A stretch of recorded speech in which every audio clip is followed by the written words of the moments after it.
I met my friend Chuck about 1.5 years ago. We were both part of an online local group for single parents, and eventually met offline with other group parents. I have known Britt since high school. Chuck's wife died of childbirth complications the day their daughter was born, more than 2 years ago. Britt is a few months out of a 9-year relationship. Both of them have expressed wanting to meet other people. And I thought they'd be good for each other because of common interests, and we all have kids of similar ages. 2 days before Christmas, Chuck and Britt went out on their first date. I kept Chuck's daughter at my house so the two could have some more time together without him having to worry about the baby. The plan was for her to spend the night. She's done it before and gets along great with my 3-year-old girl. But Chuck knocked on my door at 11 p.m. to get his daughter. He barely said a word to me, and I could tell he had been crying, but he wouldn't tell me what was wrong. The next day, I asked Britt what happened. She said that they had dinner and a couple drinks. Things were going excellent. She said she felt like they had great chemistry and were even getting physical at his house. But he suddenly told her to stop and to leave immediately. She swears that she has no idea what she did wrong and is really hurt by the whole thing. I believe her because she is really sweet and social. I've never seen her do anything to piss anyone off. I tried to talk to Chuck at the same time to get his side of the story and see what went wrong. All he said that he wasn't feeling it and didn't want to discuss it further. I didn't push it, but when I went to wish him a Merry Christmas a day later, I saw he had deleted me from his social media. I texted it to him instead and asked, "You okay?" But no response. I am seriously hurt and don't know what to do. Chuck has become one of my closest friends, and our daughters are the best of friends too. I am really worried that this has something to do with his wife. And I want to apologize if he felt like I was pressuring him to date after her death. At the same time, I don't want to overstep boundaries and bother him when he's having a hard time. It's been over a week and I'm worried / upset. When I was 19 and a sophomore in college, I had a boyfriend I thought I really loved. Looking back, maybe it was just teenage puppy love infatuation. Not sure, but I guess it's not important. I know I'm very biased and what I want is what's best for my daughter, but I think my feelings are getting in the way of that. I had been with Tom for about 8 months at that point. He was on the baseball team and very popular. But one day I discovered I was pregnant and told Tom. He freaked out and got super pissed. He demanded I get an abortion, said he would not stay with me otherwise. He did offer to pay the full expenses of it though. So I went to the clinic and I couldn't do it. I'm very pro-choice and told myself the logical thing to do would be to have an abortion. But when it came down to it, I just couldn't do it. I admit part of it was that I was afraid, but I also felt an attachment for my baby. The thought of getting rid of him / her made me feel like throwing up. So I told Tom that I did love him and I wasn't trying to trap him, but I simply couldn't have an abortion. Maybe we could look into adoption, but abortion was out. Tom said he had never loved me, and while I was fun, I was now causing him too much trouble for him to bother with me anymore. And I was right, I wasn't going to trap him. He said I was free to choose to keep the baby, and he was free to choose to have nothing to do with me or it, and to not even think of trying to get child support from him. I won't go into details, but Tom made it clear he would make life as miserable as possible for me if I tried to contact him again, get child support, etc.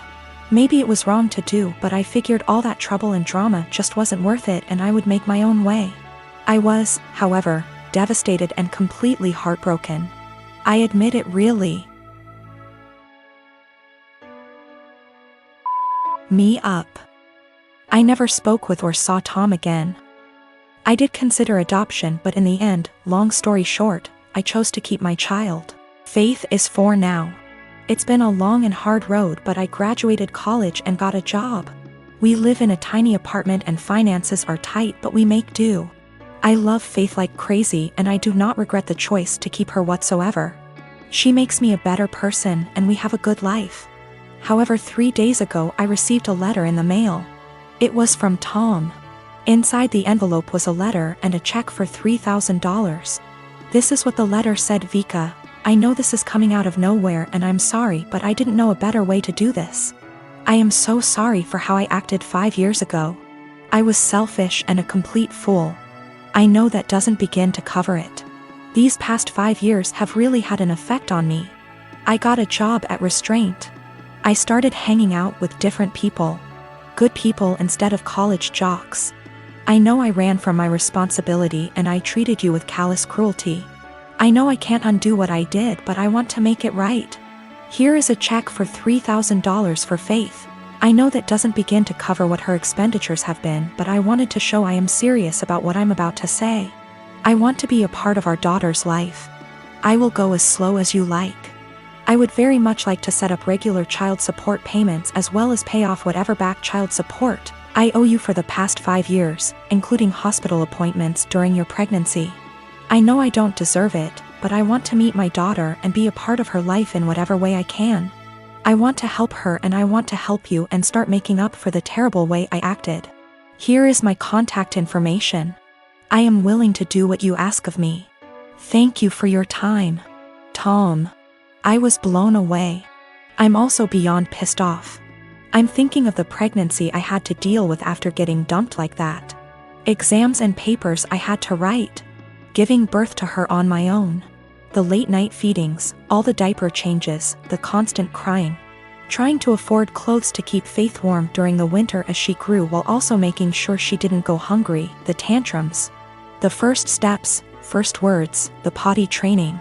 He wasn't there for any of that, and now he just wants to come waltzing into her life like nothing happened, after doing whatever he felt like now that Faith is out of the unfunny baby years and she's a well-behaved child who can now carry on a conversation, and knows how to use toilet and doesn't wake up every 2 hours.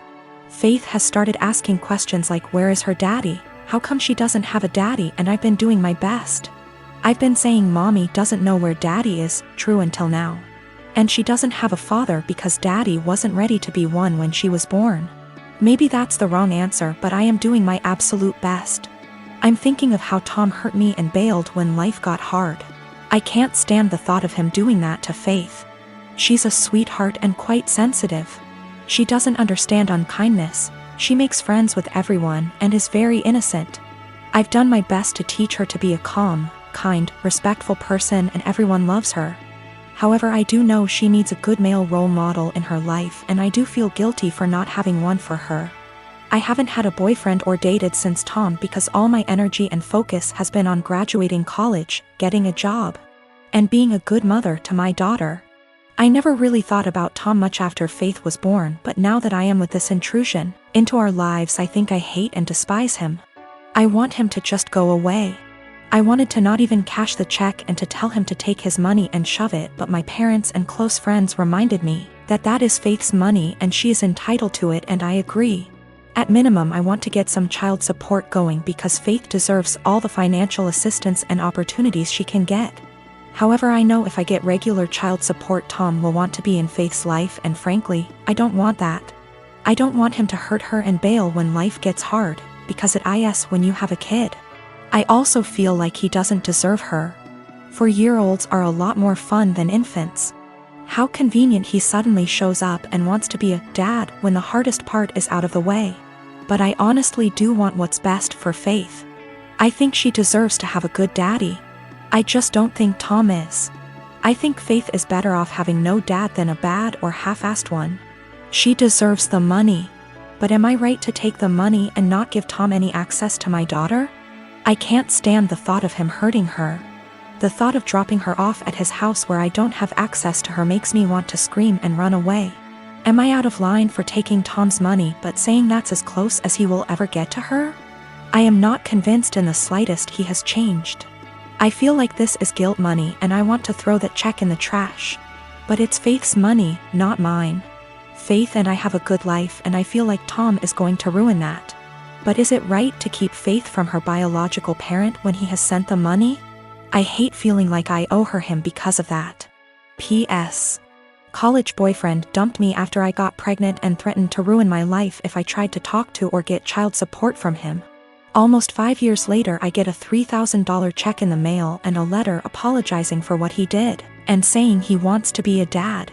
I want to tell him to stay the hell away from us, but I want what's best for my child. Tom is listed as the father on the birth certificate. I am a 39-year-old male, and I lost my late wife 6 years ago. I have a 16-year-old son, Daniel, and I recently got engaged to my fiancé of 2 years. Her mom and I aren't on good terms because of how she behaves. She's a controlling, self-centered, Dolly Parton wannabe. I learned to ignore, but she's been annoying Daniel and criticizing his personality regularly. He's a private kid and still hasn't gotten used to the new family dynamic, but he's in therapy and is doing fine. She keeps diagnosing him left and right, calling him antisocial, autistic and other crap. Fact is, Daniel is a shy, well-mannered kid, but people confuse that with being antisocial. Mother-in-law tried several times to force Daniel to open up by embarrassing him with personal questions on family dinners and test his personality type. I've realized the effect her behavior had on Daniel, so I gave him the choice to no longer be in the same room / house as mother-in-law, and he appreciated this a lot. Mother-in-law didn't like that Daniel kept his distance and no longer visits and kept ing about how spoiled he will become for her daughter to deal with. I told her to stop bringing it up, but she cried, "I'm just doing this for Danny." Last week she visited unexpectedly, wanting to say hi to Daniel. After Daniel greeted her, he went into the bathroom and she went into the living room with my fiancé. I was in my bedroom when Daniel came and said his journal was gone. We looked for it but didn't find it. I asked my fiancé, who was alone in the kitchen, but didn't see it. I paused for a second to ask where mother-in-law was. My fiancé said in the living room, but I saw her coming down the stairs. I asked where she was. She said the bathroom. I saw her purse in hand, so I bluntly asked if she took Daniel's journal. She looked offended and called for my fiancé when I insisted to see inside her purse. She wanted to leave, but I didn't let her.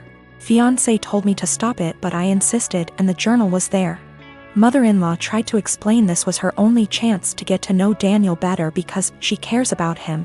I blew up at her and berated her for stealing from my son and told her she's banned from my house for the stunt she pulled. She argued with me, then left. My fiancé apologized for her but said banning her from the house was over the top. It backlashed and father-in-law argued and hoped his daughter realizes how I am and call off the wedding for refusing to apologize to Mil. Fiancé said her family won't come to the wedding till I reconcile with her mom and cancel the ban, but I won't let my son be disrespected in his own house and asked my fiancé to understand.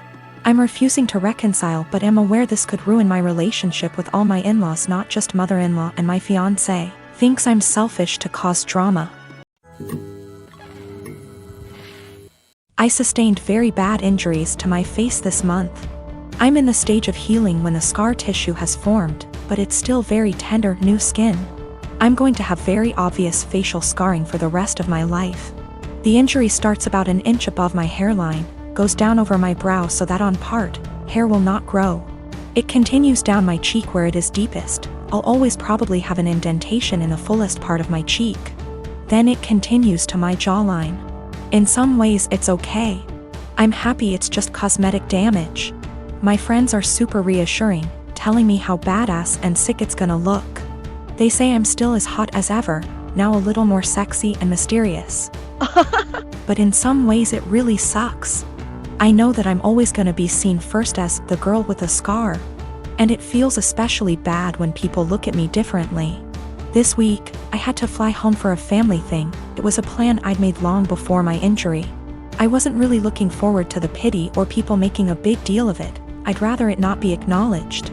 I'd also met with my dermatologist, who said that I was at the stage of scar tissue formation, that I no longer should be dressing the wounds. The skin was healing and instead I needed to be applying topical cream and Vaseline to keep the site clean and moist. It also looks a bit ugly. The building scar tissue is very red and tender, and with the Vaseline over it, looks slick and shiny. So I get on this flight, I have the window seat and I put on my headphones and drift off to sleep when the plane is still boarding. I wake up to this kid, maybe 4 years old, sat next to me, throwing a tantrum. I didn't catch the first part of it and I honestly couldn't understand what he was yelling about. His father said to me, "Can you cover that injury?" I said that my dermatologist recommends I don't, so no, I don't think I will. He started snapping at me saying, "There is no need to be so rude. That injury is graphic and it's scaring my little one." I said, "This is my face. The only damn face I've got. It sucks being told I'm so ugly I can't show my goddamn face in public. He started to backtrack saying, just until it's healed, and I said it'll always be with me. Maybe teach some compassion and respect instead of telling a girl half your damn age what you think about her face. That's rude. He actually got up after that and I think went to a stewardess about a seat change because a young couple came to sit next to me on a few minutes instead. I've gotta admit I felt so low that I put on my sunglasses and had a quiet cry for a few minutes.